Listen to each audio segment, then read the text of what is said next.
교재 56페이지 보겠습니다. 예수님 주변에는 말씀도 듣고 병고침도 받고자 하는 무리가 늘 머물러 있었습니다. 예수님께서 함께한 지 사흘이 지났지만 먹을 것이 없는 무리를 불쌍히 여기시고는 떡 7개와 물고기 2마리로 약 4,000명이나 되는 사람들을 배불리 먹이십니다.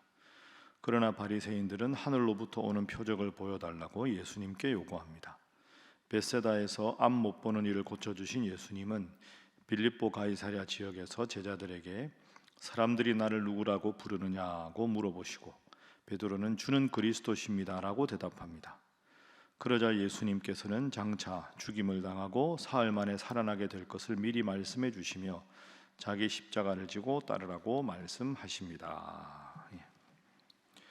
오늘도 예수님이 계속되는 기적이 본문에 소개가 되고 있습니다.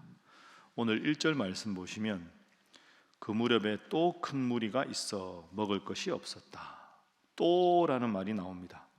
그러니까 보리떡 5개, 물고기 2마리로 장정만 5,000명을 먹인 사건이 있었는데 그 후에 1절에 또 큰 무리가 있었다. 예수님이 말씀을 전하시는데 많은 무리들이 왔는데 또 먹을 것이 없는 비슷한 상황이 일어났다. 2절에 보면 함께 말씀을 들은 지가 사흘이 지났는데 먹을 것이 없었다. 그래서 예수님께서 이들을 먹여주십니다. 우리가 잘 아는 대로 7절에 보면 작은 생선 2마리, 그죠? 축복하시고 그리고 떡을 떼어주시고 6절에 보면 떡 7개, 7절에 생선 2마리, 5병이어가 아니라 7병이어인 거죠. 8절에 남은 조각이 7광주리, 먹은 사람은 4,000명이었다. 그러니까 오병이어 사건이 아니라 오늘 본문은 비슷한 다른 사건을 소개합니다. 큰 무리들이 예수님께 나왔는데 이들이 먹을 것이 없습니다. 예수님께서는 영적인 양식도 채워주셨지만 육적인 배고픔의 문제도 해결해 주셨습니다. 그런데 우리가 이 기적을 볼 때마다 기억할 것은 6절 말씀입니다. 6절. 자, 6절 말씀 함께 읽어봅니다. 시작. 예수께서 무리를 명하여 땅에 앉게 하시고 떡 7개를 가지사 축사하시고 떼어 제자들에게 주어 나누어 주게 하시니 제자들이 무리에게 나누어 주더라. 아멘. 여기서 중요한 것은 축사하시고입니다. 한번 따라해 보시죠. 떡 7개를 가지사 축사하시고. 여기서 축사하셨다 하는 말은 감사의 말씀을 하셨다, 감사의 기도를 하셨다, 이런 뜻이죠. 한글로 축사라고 그냥 발음을 하면 성경에는 축사라는 단어가 2개가 나옵니다. 쫓을 축자 써서 귀신을 쫓아내는 걸 축사한다 이렇게 표현하는 경우도 있고, 오늘 본문의 축사는 축복하는 말씀 이런 뜻입니다. 쉽게 말하면 하나님 앞에서 떡 7개 그리고 물고기 2마리를 들고 하나님께 미리 감사 기도를 하셨다. 그래서 늘 5병이어 7병이어 기적을 우리가 딱 볼 때마다 먼저 기억해야 될 것은 다 먹고 배부른 다음에 결과를 놓고 하나님께 감사한 게 아니라 4,000명이 앉아 있는데 먹을 것이라고는 떡 7개 물고기 2마리 밖에 없었다. 그런데 그 작은 것을 놓고 하나님 앞에 기도하고 나누었을 때 기적이 일어났다. 기적 때문에 감사한 게 아니라 따라합니다. 감사가 기적을 만든다. 여러분 믿습니까? 이게 제일 중요한 교훈입니다. 감사하고 나니 기적이 일어났다. 엄청난 기대하지 못한 뜻밖의 위대한 사건을 보고 감사하는 건 누구나 합니다. 주님을 믿으나 믿지 않으나. 그런데 예수님은 먼저 감사하시고 감사를 선포하신 후에 나누시고 기적이 일어났다. 항상 기뻐하라, 쉬지 말고 기도하라, 범사에 감사하라. 감사가 기적을 만든다. 바울과 실라가 감옥에서 억울하게 복음 전하다가 실컷 두드려 맞고 귀신 쫓아 온전하게 된 것으로 실컷 두드려 맞았는데 그 감옥에서 찬양하고 기도할 때 옥문이 열렸다. 기적을 부르는 것이 감사고, 기적을 부르는 것이 기도고, 기적을 부르는 것이 찬송이다 생각하셔서 오늘도 답답한 마음으로 혹시 이 새벽에 오더라도 하나님이 내 기도를 이미 들어주신다. 하나님이 나와 이미 함께 하신다. 감사를 선포해서 여러분의 입술에 나오는 감사의 고백이 여러분의 삶의 기적으로 이어지기를 주님 이름으로 축복합니다. 첫 번째 기도 제목입니다. 감사로 기적을 이루는 삶을 살게 하소서 하는 것입니다. 감사로 기적을 이루는 삶을 살게 하소서. 그것이 오늘 첫 번째 본문의 교훈입니다. 감사로 기적을 이루는 삶. 자, 이런 위대한 기적을 행하시고 예수님께서 10절에 보면 달마누다 지방으로 이제 다른 곳으로 사역을 하러 또 가셨습니다. 그런데 어김없이 또 대적자들이 나옵니다. 자, 11절 말씀 함께 읽어봅니다. 시작. 바리새인들이 나와서 예수를 힐난하며 그를 시험하여 하늘로부터 오는 표적을 구하거늘. 아멘. 여러분, 방금 앞에 1절부터 10절에서 칠병이어 기적이 일어났습니다. 그리고 예수님은 달마누다 지방으로 가셨습니다. 그러면 이 바리새인들이 예수님께 와서 힐난했다라는 말은 트집을 잡고 거북할 만큼 엄청나게 따져든다, 이런 뜻입니다. 그러니까 단순하게 시비를 거는 게 아니라 없는 것도 트집을 잡고 꼬투리를 잡아가지고 상대방이 그냥 하고 고개를 흔들 정도로 계속 트집을 잡는 게 힐난하는 겁니다. 힐난하는 내용이 뭡니까? 하늘로부터 오는 표적을 보여달라. 근데 예수님께서 이 말씀을 들으시고는 12절에 마음속으로 깊이 탄식합니다. 왜? 방금도 기적을 보여주지 않았습니까? 여러분, 5병이어 7병이어 사건을 예수님께서 2번을 행하셨으면 얼마나 많은 사람들이 이 기적을 알겠습니까? 그러니까 이 바리새인들은 정말 생트집을 잡는 겁니다. 보리떡 5개 물고기 2마리로 5,000명을 먹이고, 그리고 보리떡 7개 물고기 2마리로 4,000명을 먹인 이 엄청난 사건은 하나님이 주시지 않으면 그 어떤 인간도 행할 수 없는 표적입니다. 그런데 11절에 하늘로부터 오는 표적을 보여달라. 지금까지 기적을 들었는데, 보았는데, 목격자가 그렇게 많은데 이걸 보여달라는 건 완전한 생트집입니다. 그러니 이 사람들은 예수님 보시기에는 너무 답답한 겁니다. 그래서 12절에 마음속으로 깊이 탄식하셨다. 이 세대가 어찌 표적을 구하느냐. 너무너무 답답해 하십니다. 여러분, 이들이 굳건하고 올바른 믿음이 없이 예수님에 대해서 생트집만 잡으려고 지금 합니다. 마음속에 어떤 마음을 품느냐에 따라, 어떤 생각을 하고 있느냐에 따라 우리는 우리의 행동을 결정합니다. 여러분, 가만히 보면 환경이 이렇게 있는데 내가 지금 뭔가 아주 기분 나쁘고 언짢은 마음이면 바른 것을 보아도 바르게 해석하지 않습니다. 힘든 일이 있어도 내 마음에 감사와 기쁨이 가득하면 그것도 하나님께서 좋은 것으로 바꾸어 주시리라는 믿음이 있습니다. 그러니까 눈앞에 펼쳐지는 환경 때문에 내가 결정되는 게 아니고요, 가만히 보면 내 생각의 중심이 어디 있느냐에 따라서 좋은 환경도 짜증나게 해석하고, 때로는 힘든 환경도 감사한 환경으로 해석합니다. 내 마음 중심이 어디 있느냐가 중요한데, 바리새인들은 찾아올 때부터 트집 잡아야 되겠다, 시비 걸어야 되겠다, 저 예수의 마음을 혼란하게 만들어야 되겠다 라는 마음으로 오니 그 많은 무리들이 배불리 먹는 기적을 들었으면서도 보았으면서도 전혀 예수님에 대해서 인정하지 않습니다. 하늘로부터 오지 않으면 행할 수 없는 표적을 눈앞에서 보아놓고는 하늘로부터 온 표적을 보여주시오, 이렇게 천연덕스럽게 말하니 예수님 입장에서는 기가 막힐 노릇입니다. 두 번째 기도 제목입니다. 굳건하고 올바른 믿음을 갖게 하소서 하는 것입니다. 굳건하고 올바른 믿음을 갖게 하소서. 바른 태도, 바른 믿음이 중요합니다. 잘못된 편입관에 딱 사로잡혀서 잘못된 편견 때문에 선입관에 사로잡히니까 예수님을 눈앞에 보고도 예수님을 대적하고 있습니다.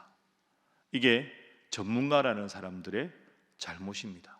얼마나 안타까운지 모릅니다. 그러니 예수님께서 마태복음에 뭐라고 하십니까?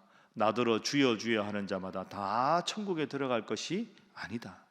다만 하늘에 계신 내 아버지의 뜻대로 행하는 자라야 들어가리라.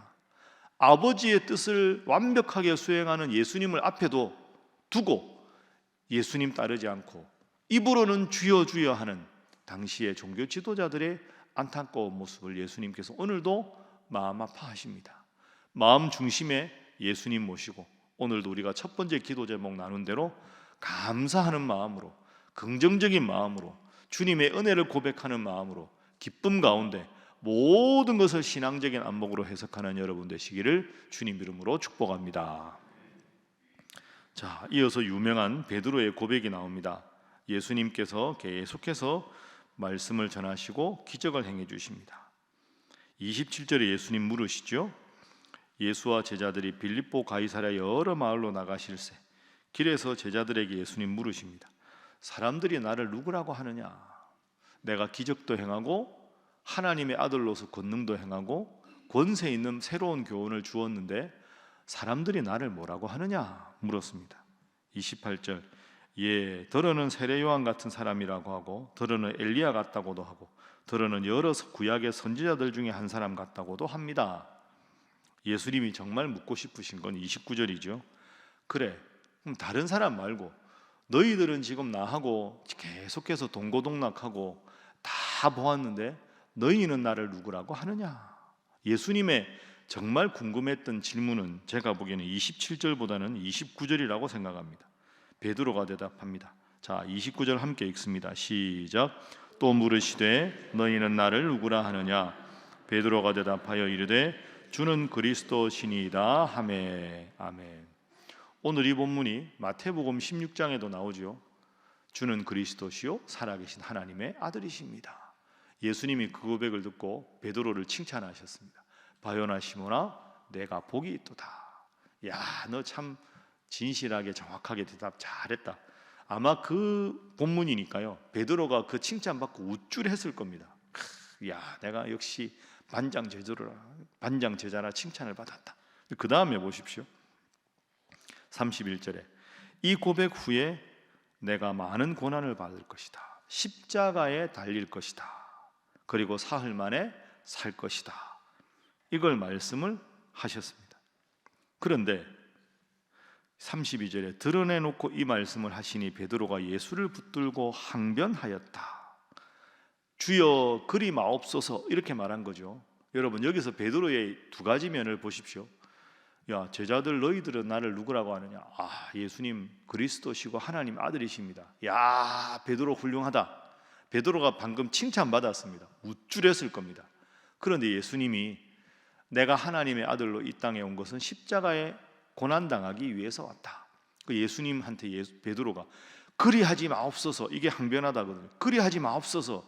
이 베드로 마음은 예수님 돌아가시면 안 됩니다. 더 말씀 전하셔야죠. 좋은 뜻일 수도 있습니다. 그러나 결국 그것은 십자가를 향하는 하나님의 뜻을 막아버리는 행동입니다.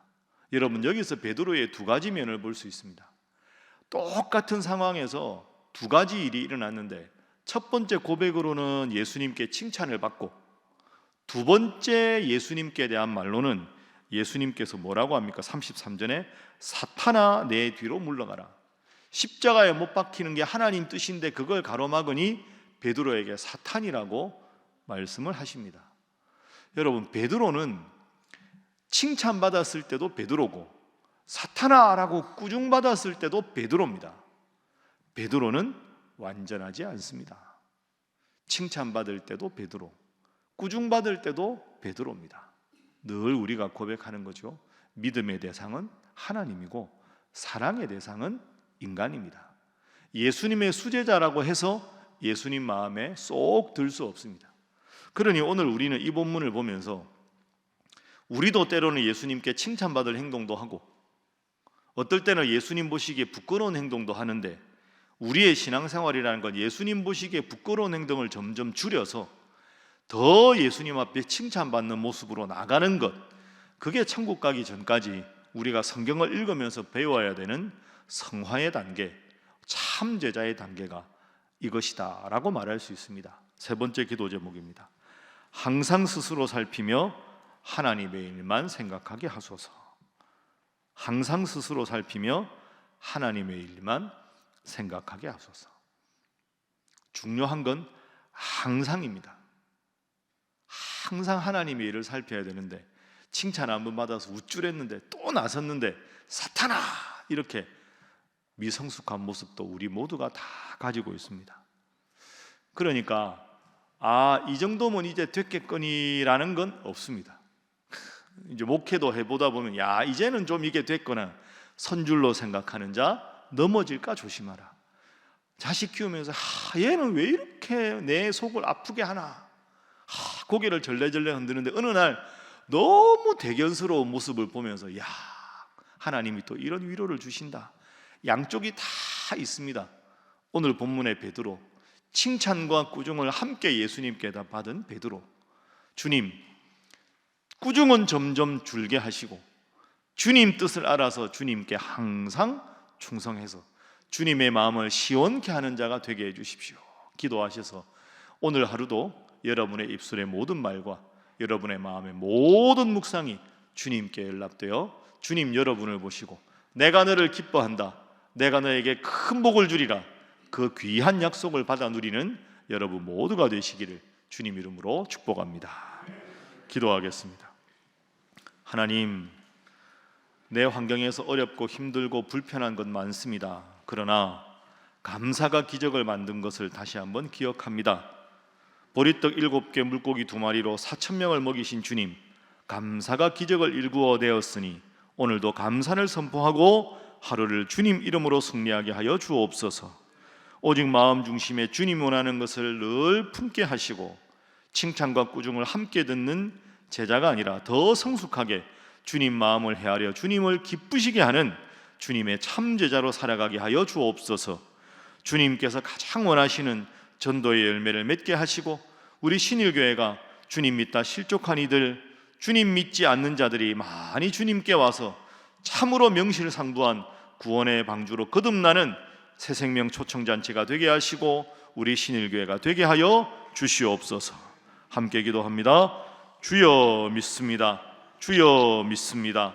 주여 믿습니다.